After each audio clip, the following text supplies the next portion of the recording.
Welcome to Crafty Polyglot, the monthly podcast where language meets creativity. Each month, we sit down with leading voices and innovators in language education, from renowned educators to pioneers shaping the future of multilingual learning. Together, we explore the art, the science, and the passion behind mastering languages, uncovering the strategies and stories that inspire learners and educators around the globe. Whether you're a teacher, a student, or simply a language enthusiast, Crafty Polyglot is your gateway to fresh insights, practical tips, and meaningful conversations that celebrate the vibrant world of languages. Join us on this journey, because in every language, there's a new world to discover. Welcome to the Crafty Polyglot Podcast. I am Dr. Felicia Eybl, a board member of the Horse Education Group and the host for today's podcast. Today on the Crafty Polyglot, it is my pleasure to welcome Lydia Fergison, principal at North Academy of World Languages. Ms. Ferguson is in her fourth year as the principal at NAWL. She has many years of experience as an administrator and teacher in CMS. Welcome, Lydia. Thank you. Lydia, tell us about your background and your journey to becoming a language immersion principal. Well, thank you for having me here. It's certainly an honor to be able to talk about what we have really invested several years of hard work and sweat. And this is my 24th year in CMS. Wow. All of my years of education have been in Charlotte-Mecklenburg Schools. And I started out not really wanting to go into education at all. My mother is a retired principal, and I swore I would not follow in her footsteps. But here I am 24 years later. So after leaving high school, I had a teacher who felt that I was a natural at speaking Spanish. And because my aunt was also a Spanish teacher, I listened to that teacher and went to college and studied Spanish. I lived in a Spanish-speaking dorm and decided to study abroad in Madrid, Spain. Nice. And when the opportunity became available to become a teacher, then I followed in my mother and my aunt's footsteps to become a Spanish teacher and a leader. Felt that I had leadership qualities. And so she recommended me, Pam Espinosa actually, recommended me for a leadership position. And I obtained my admin degree. And here I am, the proud principal, 5 years actually. Wow. Into North Academy of World Languages. So that's a little bit about my background. Well, great. And they are fortunate to have you at NAWL. And I also studied Spanish in high school and was going to be a Spanish teacher, but then I decided elementary was more my thing. Well, not only are we from Eastern North Carolina. That's right. But we have a love of languages, which makes us true polyglots. That's right. Yes. That's right. So tell us about the unique traits you have noticed in your students who are learning a second language. Wow. So what I love about this work is the traits that I love about myself as a second language speaker. I now get to see those same traits in my own daughter, who is a student, as well as the other 700 students that I'm responsible for. And one of the traits that I love to see in language immersion students is the willingness to take risk. They are not afraid to try new things. They love the way language sounds. They love the culture that they have the opportunity to study. And so they are not afraid if they make errors because they know they are learning something that many of their peers are not. And so I love to be able to see that willingness. They have a heightened curiosity. They want to know what things mean, what food tastes like, where things are located in the world. And so I just love to be able to see those traits in our students. That is great. So one of the 3 pillars of language immersion is social emotional competence, when I'm sure your students are developing. Have you noticed that your students demonstrate increased empathy with their classmates, teachers, or people of other cultures? Absolutely. So our school serves students kindergarten through 8th grade. And when I'm visiting classes or speaking to parents, a lot of parents will talk to me about an increased empathy that their students have for others who are learning. And so in a class where everyone is kind of starting at square one, everyone is on a different continuum of learning the language. And so it's expected that your accent might not be native like the first time. And so students really help each other in the class setting. And so there's an increased empathy for students who are learning and increased willingness to help each other, particularly for those students who are native like speakers already. They are willing to show off their culture and to help those students who are learning. Also, an ability to navigate being uncomfortable. We always tell our students they can do hard things, but we have to show them that they can. And so a lot of my teachers will record a student in the beginning of their language immersion journey. And at the end of the year, when we have all the celebrations and the parents are coming to congratulate their kids on those moving up ceremonies that I know you are so familiar with. Right. We'll play a before and after video and show the students how much growth they have made.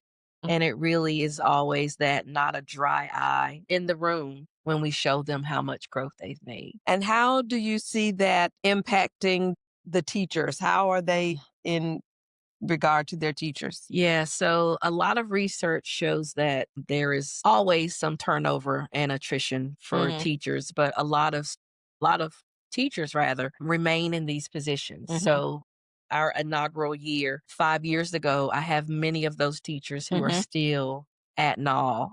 And because they love to see the students from kindergarten through 8th grade, it really creates a family feel. Yes. If anything, I'm running students off those halls and saying, listen, you are now a 7th grader. Why are you on the kindergarten hall? Well, I have to come back and see my teacher. I have to let them know that I traveled to Germany, or I have to let them know I traveled to Switzerland and I was the family translator. Yes. And so for the teachers, it really is a full circle moment where in a traditional school, you send your kids off to middle school. But in our school, you get to see those babies grow up from being 5-year-olds and being unsure about themselves and really being competent global citizen that we write about in our mission statements. And for them, they always come, even my kindergarten teachers, they come to the 8th grade or the 6th or 7th grade moving on ceremonies to see their kids. And the families still say, our kids are here because of what you did. Right. And so it really is a beautiful moment that I know you know all too well. So your daughter, Layla, is an immersion student at NAWL, your school. What impacted your decision to enroll her in a language immersion program? So before I became a mom and when I stepped into the role of leadership, one of my mantras is whatever school I'm a leader of, it has to be good enough for my child or for the children that I love. And when I became a mother and knew that I would have the opportunity to lead a school and that my daughter would be a good fit for the program, it really shows parents that it is good enough for my child. I get to put on 2 hats, a parent hat and a principal hat, and say, here are the challenges that my family faced as a language immersion parent, and here are some opportunities that we took advantage of. And parents believe you because you are not necessarily experimenting on their child. Right. You've experimented on your own child first. And so being able to have my daughter with me really reminds me of my why every day. Obviously, language immersion opens doors. Being able to have my own child spend her summer abroad and see her navigate and create new friendships is just a personal win for our family. For me, I now sit in the role of parent and remember my mom saying what the required opportunities were. And this is a required opportunity for her. She really didn't have a choice to learn language. So, seeing her confident, seeing her able to navigate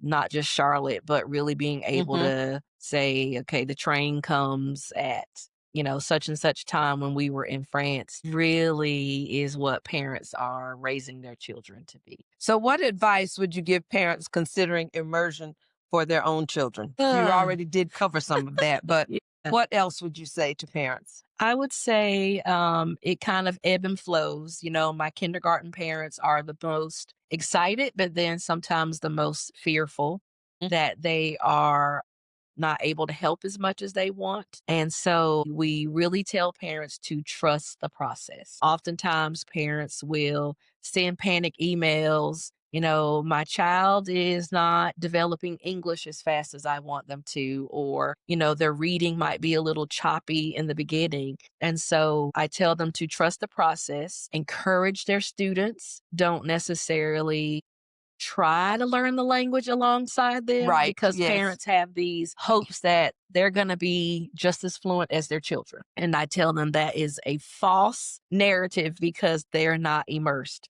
Right. So it could just be that their children are learning something and mastering something that they are not, which the children love because Exactly. they like to have something that they can hold over the parent's head that they can do that they can't. Right. Now, when there's siblings in the home and the siblings are learning the two languages, I often hear from parents that, the kids are laughing and having a whole conversation and the parents will assume it's about them. And so I say enjoy those moments because we really are giving students skills that will shape who they are for a lifetime. Right. Absolutely.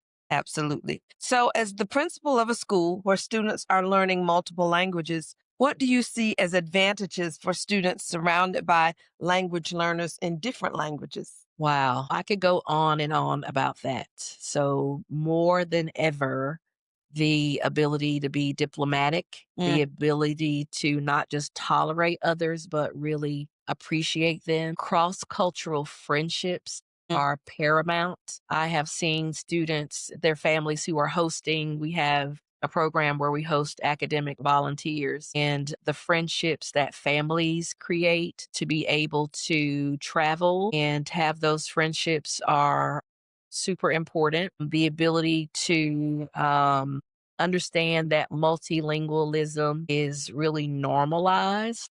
That, sometimes in the United States, because English is so prevalent no matter where you go, students kind of have an I theory that wherever they go, they're going to be the center of attention, understanding that not everyone has to speak English. Right. And that they should develop skills outside of their particular culture. So those students who are able to understand that there is a world out there that doesn't always center around them, but to be able to understand that friendships can really be cultivated, real, true, deep friendships can be cultivated is very moving as the principal. So, what cultural programs or assemblies are offered at NAWL to expose your students to native speakers and other language models? Another question that I could go on and on about. Right now, when I leave here, I'm going to our winter market first. So we've done something a little different at NAWL because all of our families are so involved. Each group kind of has their own night. So tonight, the German market. The next night, we might have more francophones, but we've got families coming from German communities. We've got German debate teams coming to show how there is a debate between students learning the premise of debate, but doing it in a different language, different foods that are created for our families. We have French artisans coming with fresh baguettes that families can purchase. So I kind of always first start with the food. Right. Because That's that important. is important. And so partnering with other vendors that offer authentic opportunities for students to learn from someone other than their families, other than their teachers is important. And so we really try to seek out different vendors from the community to partner with us so that students know that they're not just learning language from their teachers. And so having opportunities like the markets that we have going on right now, working with vendors like Horse French to be able to have those opportunities are really important for us as well. Different holidays and traditions like St. Martin's and those opportunities for our students that are truly traditional to the language. Of course, Lunar New Year. Yes, Where absolutely. we bring in lion dancers. All of those things are what make NAWL very, very unique. Yes. So, elaborate on how teachers plan for instruction in the language immersion program. Are they planning across grade levels? Are they planning just with their language teachers? It really is a science. Yes.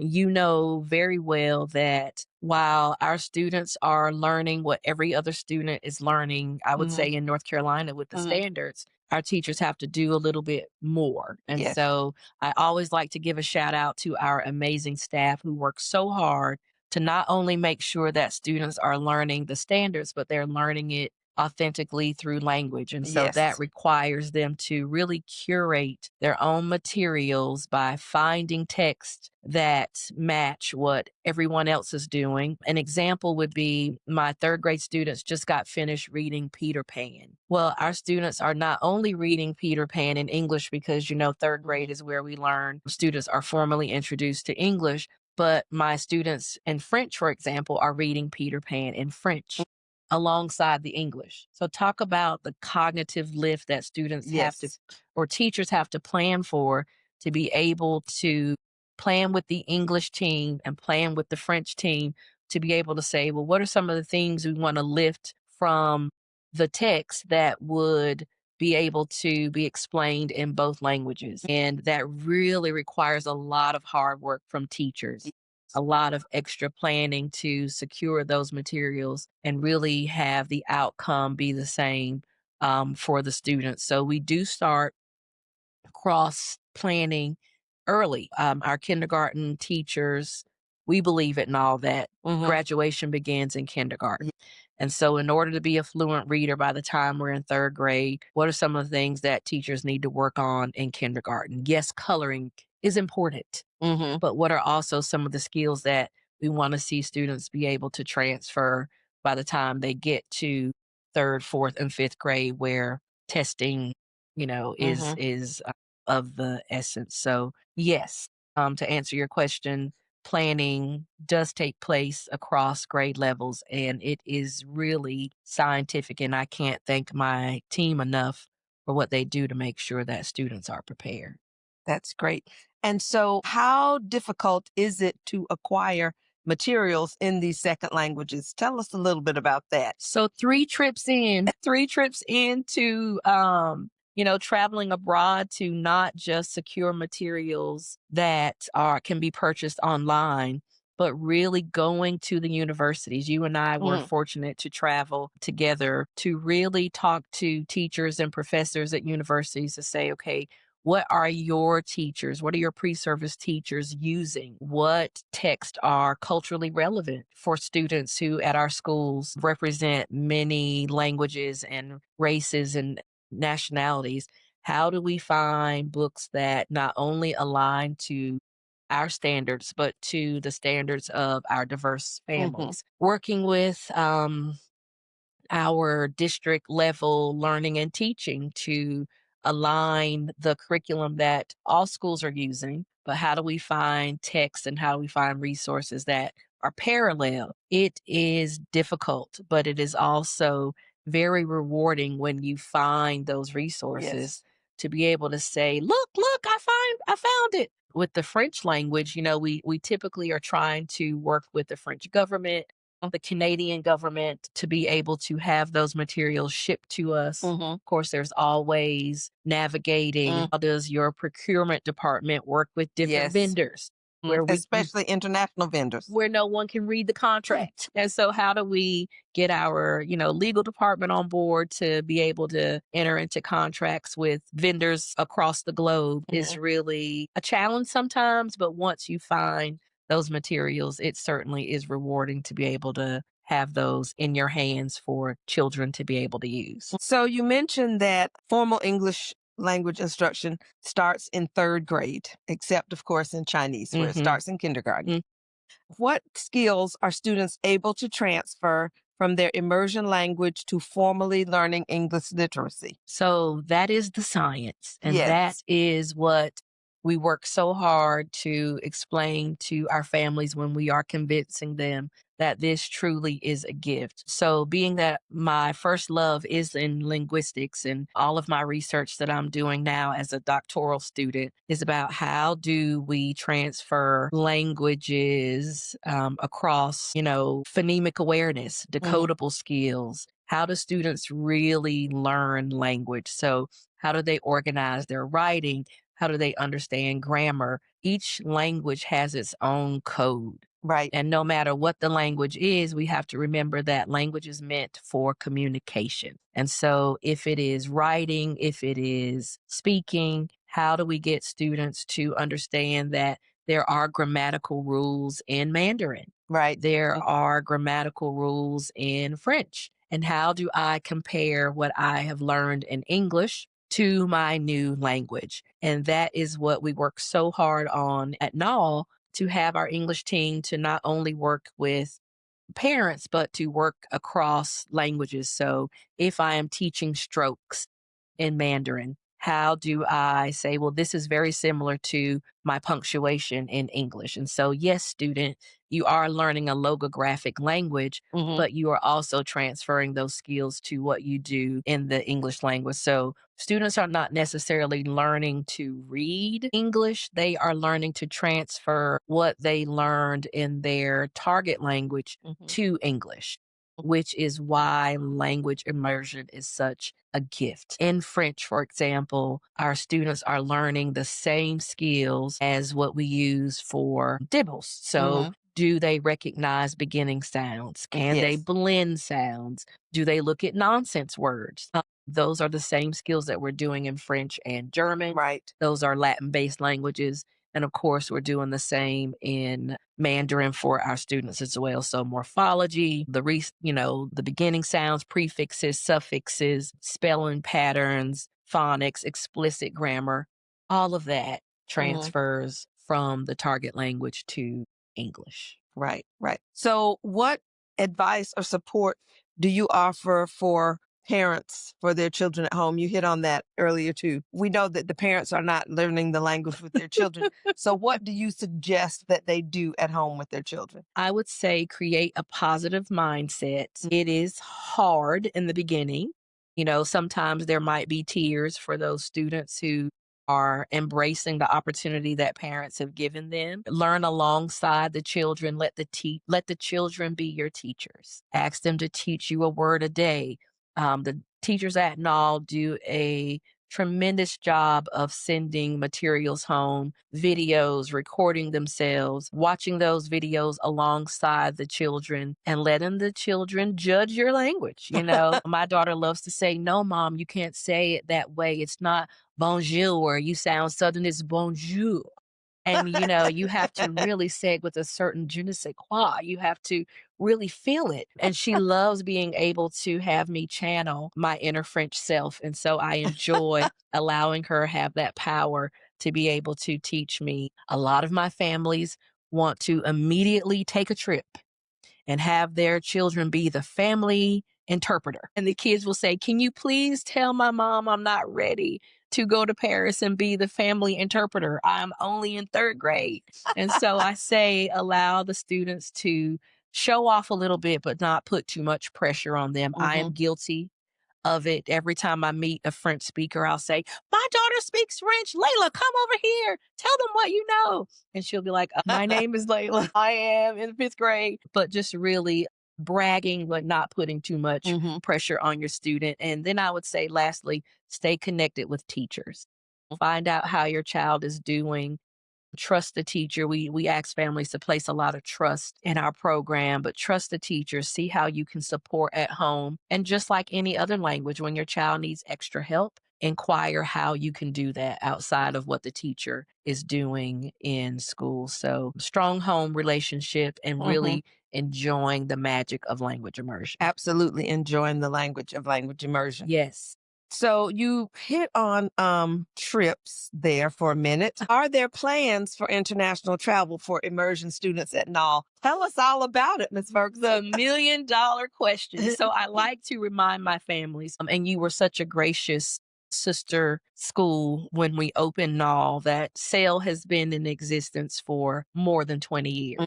And so a lot of the partnerships that you all have established, I have been the benefactor of by learning how to do those things. And so in just a short 5 years, we already have plans in place and are working on having those memorandum of understandings in place between the school and other countries. And it doesn't happen overnight. Right. But certainly we have learned from the blueprint of our sister school how to do those partnerships and how to establish the homestays. And so we're very excited that we are working at the state level with some of our friends who've already been guests on this podcast on how to establish those. And we hope to take our first group next year.